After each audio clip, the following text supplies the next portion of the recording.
주님의 목전에서 하는 제목으로 함께 은혜를 나누겠습니다. 요즘 사람들 만나기가 참 힘들지요.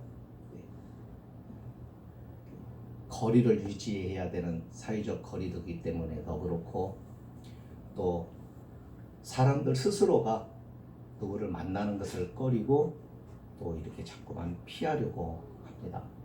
그래서 사람들 간에 이렇게 새로운 사람들과 만남을 갖거나 이야기를 하는 이런 기회들을 갖기가 상당히 어려운 시대를 살아갑니다. 하지만 이렇게 모처럼 만나서 이야기를 하다 보면은 이제 속에 있는 마음들을 이제 이야기들을 하고 그러는데, 그 중에 많은 사람들이 왜 이렇게 살기가 힘들어요? 예, 왜 이렇게 사는 게 힘드냐는 얘기들을 참 많이 하죠. 그래도 공무원들은 조금 나은 것 같아요. 근데 요즘에 자영업을 하시는 분들은 정말 힘드신 것 같아요. 삶의 무게감이 커 자신을 힘들게 짓누를 때면 사람들에게 좀 도피처를 찾는 것 같습니다. 그래서 그래도 좀 견딜만 하시는 분들은 그냥 가게 문 닫고, 그래도 좀 시가 장사도 안 되는데 어디 여행이나 갈까, 어디 좀 깊은 산속에 가서 그냥 좀 쉬다 올까, 이런 생각도 하시겠고, 또 그렇지 않은 분들은 사는 게 희망이 없다, 차라리 외국으로 이민이나 갔으면 좋겠다, 뭐 이렇게 살기가 힘들 바에는 차라리 그냥 모든 거 정리하고 포기했으면 좋겠다는 사람들까지도 참 많이 나옵니다.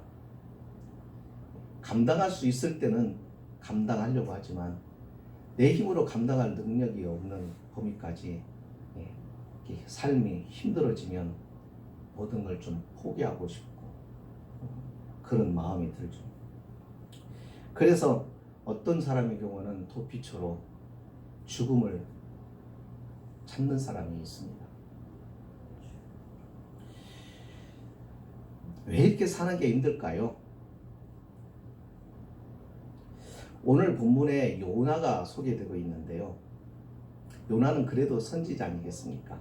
선지자는 좀 뭔가 달라야 되겠다 싶은데도 선지자 역시 사람인지라 자신이 감당할 수 없는 그 무거운 어떤 책무에 대하여 피하고 싶은 마음이 있었던지 요나는 도피처를 청해서 도망을 칩니다. 그런데 하나님께서 어떻게 하십니까? 그를 쫓아가서 붙잡아 끌고 오십니다. 그리고 그에게 또 새로운 은혜로 채워주시고 일을 맡기시죠. 삶이 그런 것이다 하는 것입니다. 삶은 살아내는 것이 삶입니다. 내가 선택해서 가는 것이 아니라 주어진 삶의 자리에서 거기서 싸워가는 것, 살아가는 것, 살아가면서 모든 것을 겪어야 할 걸 겪고 참아야 할 걸 참고 기다릴 걸 기다리면서 그 삶에서 견디어내고 살아남는 것, 그게 삶이라는 것이죠. 하나님 그 삶을 살라고 우리에게 생명을 주시고 우리에게 살아갈 환경을 허락해 주시는 것입니다. 그 삶을 살아가는데 어떤 사람은 자기의 힘으로 살아가는 사람이 있는가 하면, 우리가 감당할 수 없을 때 내 힘이 아닌 전능하신 하나님의 도우심을 구하고 하나님의 긍휼을 구하면서 하나님과 함께 그 삶을 헤쳐나가는 믿음의 성도들의 삶은, 그래서 우리는 그 삶을 믿음의 생활이라고 말합니다. 그 믿음의 생활은 세상이 줄 수 없는 위로를 하나님으로부터 받는 것이고, 세상을 볼 때 소망이 없고 모든 삶이 절망적이어도 하나님의 긍휼하심을 통하여 위로받으면서 그 싸움을 싸워나갑니다. 그래서 세상 사람들이 갖지 못한 특별한 은혜를 맛보죠. 그래서 거기에서 뭐가 있나요? 감사가 있습니다. 참 이상하다고 생각하죠, 사람들은. 도대체 무엇이 그렇게 감사할 것인가? 설명한다고 알겠어요? 모르죠. 하나님으로부터 오는 그 기쁨 속에서 위로와 힘을 얻고 감사하는데 그 마음을 어떻게 설명을 할 수가 있어요? 표현할 수가 없지요. 그러니까 세상 사람들은 이해할 수 없는 겁니다. 하지만 오늘 우리 안에는 그 감사가 있어야 합니다. 그 감사가 차곡차곡 쌓이면서 그 감사가 넘쳐 노래가 나옵니다. 주님을 향한 노래죠. 오늘 하나님께서 도망가는 요나를 붙잡으시고 어떤 은혜로 인도하시는가를 본문이 소개해 줍니다. 먼저 그의 기도를 보면 하나님께서 요나를 살려내신다고 하는 것을 우리는 알 수 있습니다. 큰 바람을 그에게 보내셨습니다. 그리고 요나의 불순종을 깨우치시더니 이제는 큰 물고기를 보내서 바다 깊은 곳에 빠져들어가는 요나를 살려내십니다. 왜 살려내셔요? 삶을 살아가라고요. 도망가지 말고 회피하지 말고 너에게 주어진 삶을 살아가라고. 소망이 없는 사람, 자기 힘으로 살아가는 사람들은 도피처를 찾고 도망가려고 하지만은 너에게는 믿음이라는 것이 있는데 너에게는 하나님이 함께 하시는데 도망가서는 안 되지 않냐 이겁니다. 그리고 그에게 이 삶을 살아내라고 그를 끄집어내십니다. 그 삶을 믿음으로 살아나고 우리가 해야 할 일들을 감당해 나갈 때 버겁고 힘들어서 내 힘으로 감당치 못할 상황에 이르면 하나님께서 그 배후에서 그를 도와주시고 인도해 주시겠다 하는 것입니다. 그러니 살아가라는 것입니다.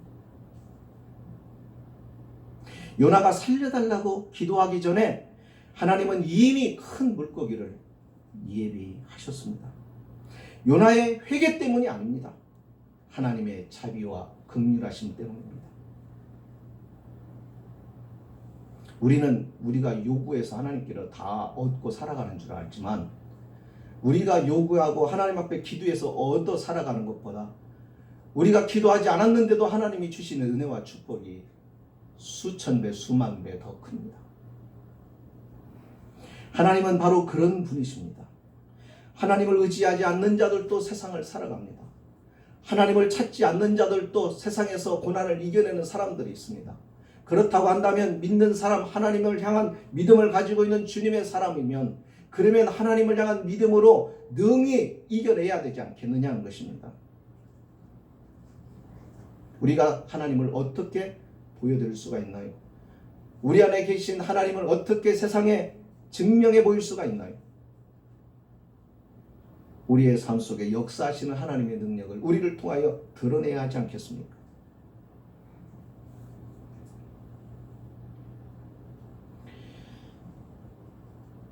오늘 우리가 살아가는 삶에서 우리가 생각하는 것보다 더 훨씬 앞서서 하나님이 우리를 인도하고 계신다는 것을 우리는 요나를 통하여 깨닫게 됩니다. 요나가 아무리 잘못했어도 하나님은 요나를 일단은 그가 처한 자리에서 살려내십니다. 건져내십니다. 왜 그럴까요? 살려놔야 바로 잡든지 벌을 주든지 책임을 지게 하든지 징계를 하든지 의미가 있는 것 아니겠어요? 그렇죠. 여러분, 우리가 안 믿는 사람에게 복음을 전하는 게 이유가 뭡니까? 먼저 저들이 바르게 살라고 말하지 않고 담배를 끊으라고 말하지 않고 술을 먼저 끊고 하나님 앞에 나오라고 말하지 않고 왜 그것보다도 먼저 그에게 복음을 전해서 그로 하여금 예수를 믿게 하는 이유가 뭡니까? 그에게 생명이 들어가 살아야 인식을 하는 거든. 그가 살아나야 그가 무엇을 잘못했는지를 깨닫게 할 수가 있는 거거든요. 자신에게 무엇이 필요한지를 알 수 있도록 가르쳐 줄 수가 있는 거거든요. 일단 살려놔야 그 다음에 다음 일들을 할 수가 있기 때문입니다. 그래서 하나님은 항상 먼저 살리는 일을 먼저 하게 하십니다. 오늘 본문에서도 그에게 책임을 묻기 전에 하나님께서 그에게 진노하시기 전에 하나님은 그를 위해서 먼저 그를 구원할 길을 만들어 놓으시고 그를 건져내시는 것입니다. 이렇게 하나님은 우리를 살리십니다. 그러니까 더군다나 믿음이 가지고 있는 우리들은 늘 우리의 주어진 삶에서 하나님이 항상 우리보다 앞서 우리를 인도하고 계신다는 이 사실 한 가지만큼은 잊으면 안 됩니다. 신앙생활에 우리의 신앙이 여기서부터 시작되기 때문에 그렇습니다. 두 번째는 이렇게 하나님께서 그에게 다시 새로운 기회를 열어 주신다는 것입니다. 요나가 처해 있는 자리에서 하나님 앞에 기도하고 하나님을 찾고 하나님이 그를 만나 주심으로 그는 새로운 기회를 얻게 됩니다. 육지에 토해 내집니다. 그러면서 그는 다시금 새로운 인생을 시작하게 되죠. 징계는 하셨지만 징계가 목적이 아니라는 것을 하나님은 요나를 통하여 우리에게 가르쳐 주십니다. 요나를 향하신 하나님의 목적은 요나가 회복되는 것입니다. 그래서 그를 포기하지 않으시는 것입니다. 하나님이 우리가 아무리 주님 앞에 부족한 모습으로 살아도 하나님께서 우리를 절대로 버리지 않으시고 포기하지 않는 이유가 우리를 징계하려고 하는 목적이었다고 그러면 이미 포기를 했을 거예요. 그러나 하나님의 목적은 우리를 회복시키는 것입니다. 그래서 우리를 포기하지 않는 것입니다. 그래서 우리를 끝까지 추적해 가지고 우리가 가는 곳에 끝까지 찾아오셔서 우리를 붙잡아 주시는 것입니다. 그렇기 때문에 우리는 하나님 때문에 소망을 갖는 것이죠. 사방을 다 바라봐도 모든 것이 우리를 우겨싸고 있어도 우리가 소망을 가질 수 있는 것은 하나님 때문입니다. 하나님이 다시 기회를 주시는 것은 요나라고 하는 사람의 연약함을 아시기 때문이에요. 그가 얼마나 부족한 자라는 것을 알고 계시기 때문에 그렇습니다. 그러니 실수할 수밖에 없고 그러니 자빠질 수밖에 없는 자이니 그것을 고려하시는 것이고 그것 때문에 하나님이 참아주시고 기다려주시는 것, 다시 한번 기회를 허락해 주시는 것입니다. 오늘 우리도 살아가면서 이런 기회들을 얻게 됩니다.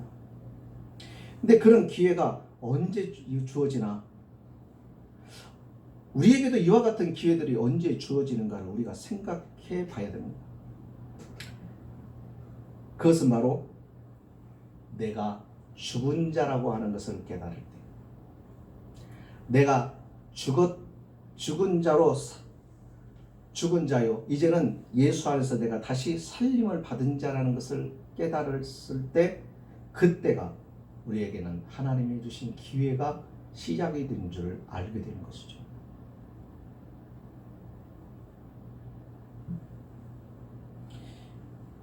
그렇더라고요. 우리가 이렇게 평상시에는 정말 하나님의 은혜에 대해서 잘 몰라요. 그리고 내게 주신 이 생명에 대한 소중함이나 내게 주신 이 삶에 대한 기쁨이나 감사가 없다가도 이것을 거의 다 잃어버릴 때 생명의 위협을 당하고 이제 내게 엄청난 질병이 찾아와서 죽음에 임박하는 순간이 되면 생명에 대한 소중함과 그 생명에 대한 가치를 다시 한번 기억하고 하나님께서 자신에게 기회를 주시기를, 다시 한번 기회를 주시기를 누구보다도 간절하게 소원하는 모습을 봅니다. 오늘 요나가 그렇지 않습니까? 요나가 그와 같았습니다. 그래서 그는 하나님을 이제 의지합니다. 처음에는요, 하나님을 낯을 피해서 달아났어요. 결국 그는 죽음의 자리까지 내려갑니다. 거기에서 그가 말하기를 자신을 바다에 던지라고 말하죠. 그러면 자기가 이 두려움에서 벗어나고 책임에서 벗어날 줄로 알았던 모양입니다. 사람들이 그를 바다로 던져버렸습니다. 그러자 그에게 죽음이 이르게 되었고 그 죽음의 장소인 스올에서 그는 하나님의 긍휼을 자신 모르게 호소합니다. 은혜를 구하죠. 그가 거기서 하나님을 만납니다. 그는 말합니다. 하나님이 스올에서 드리는 내 기도를 들으셨다고.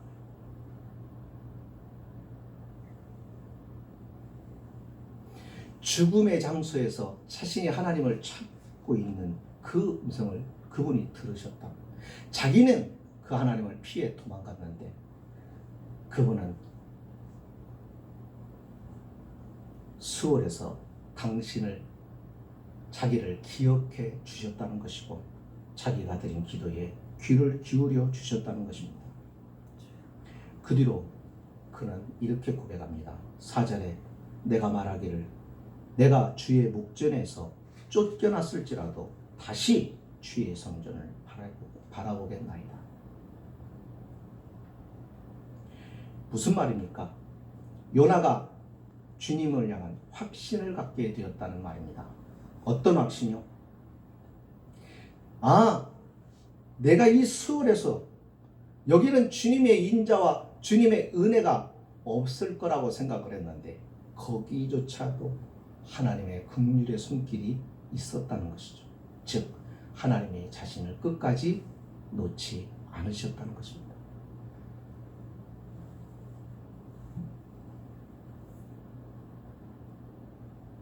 어떻게 확인했어요? 기도함으로. 그러니까 우리가 아무리 절망적인 순간에서도 기도할 때 하나님이 나를 붙들고 계시다는 것을 확인할 수 있는 겁니다.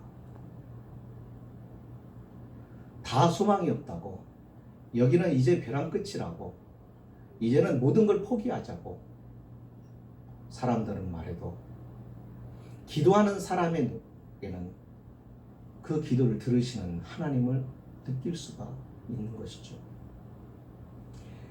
그렇기 때문에 거기에서 다시 힘을 얻게 되는 것입니다.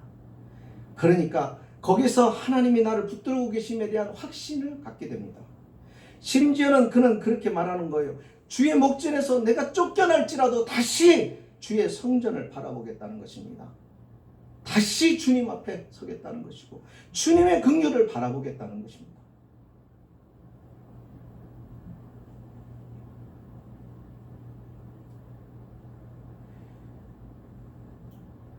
아이들을 키울 때 우리도 다 경험을 한 것이지만은 하도 자녀들이 속썩이고 말을 안 들면 혼내다가 안 되면 너 집 나가. 그럴 때가 있습니다.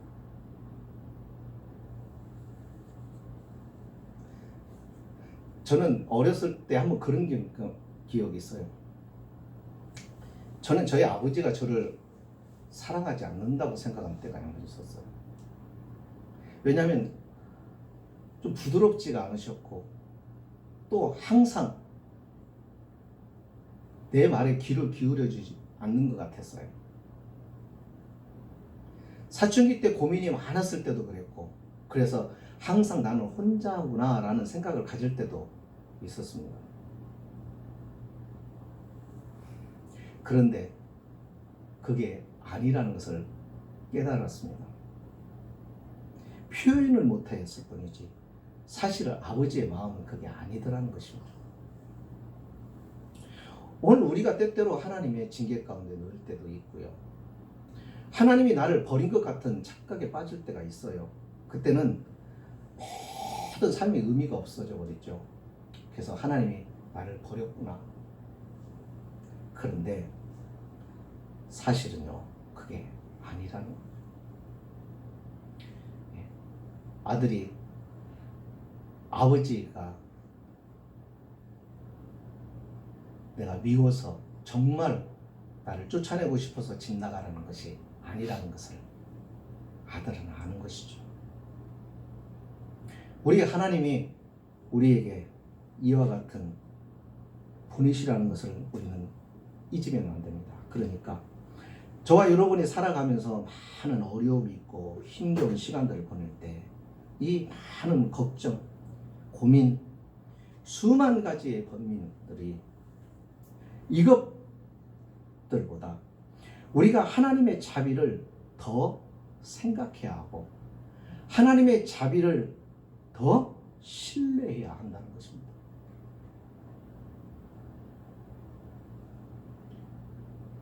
우리의 번민보다 하나님의 자비를 더 신뢰하는 것, 그것이 믿음이라는 것이죠.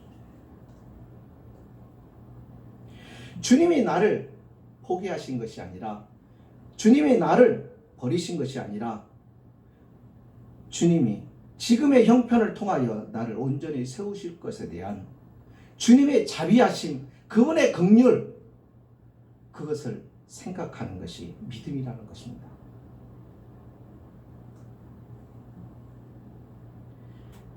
요나는 그런 믿음을 회복합니다.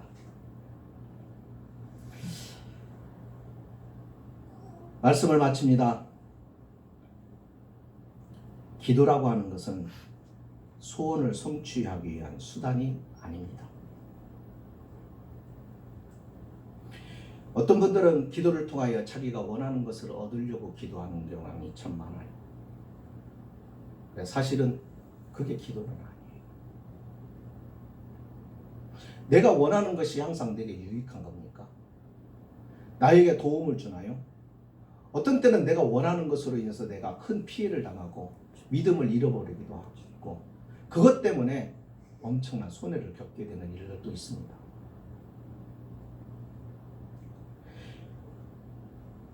세상 사람들은 기도는 소원 성취의 도구라고 여겨요. 그러나 오늘 성경이 우리에게 가르쳐주는 기도는 그게 아닙니다. 기도는 주님을 알고 주님을 배우고 주님을 닮게 하는 은혜의 수단입니다. 그래서 기도는 환난 중에 하나님을 보게 되고 환난 중에서 기도할 때 하나님의 긍휼을 깨닫게 되는 것이죠. 더 구체적으로 더 확실하고 온전하게 하나님을 알아갈 수 있는 때가 언제예요? 어렵고 힘겨운 시간, 그곳에서 하나님 앞에 기도할 때입니다. 그러니까 기도는 우리의 도피처가 아닙니다.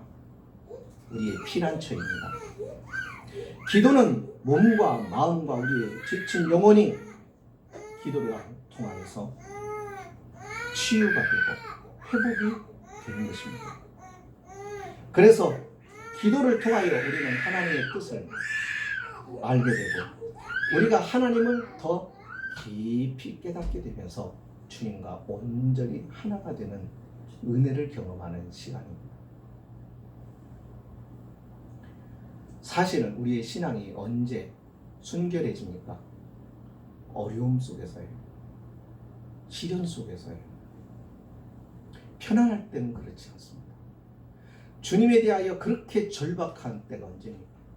가장 힘들 때입니다. 아무도 도움이 되지를 못할 때, 아무도 나를 도와줄 수 없을 때, 그런데 내 상황은 너무나도 절박할 때, 그때 우리는 더 누구보다도 가장 주님을 필요로 합니다. 우리는 거기서 하나님을 보게 됩니다. 그러니까 왜 하나님께서 이와 같은 어려움들을 허락하셨는지, 거기에 대하여 탄식과 불평보다는 그 자리에서 하나님 앞에 기도하는 때 거기가 나의 피난처라는 것을 우리가 하나님의 위로를 통하여 그분을 만남으로 인하여 깨닫게 되고 그 기도를 즐기게 되는 줄 믿습니다. 바라기는 지금같이 가장 힘들고 어려울 때 우리가 믿음으로 인내하며 기도로 주님께 좀 더 가까이 주님을 피난처 삼아 주님을 의지하게 되면 우리는 주님을 통하여 우리에게 필요한 모든 것들을 체험받는 귀한 축복의 시간이 될 줄로 믿습니다. 이것을 기억하고 기도하는 일에 저와 여러분이 더 힘을 모을 수 있기를 주의 이름으로 축복합니다. 기도하시겠습니다.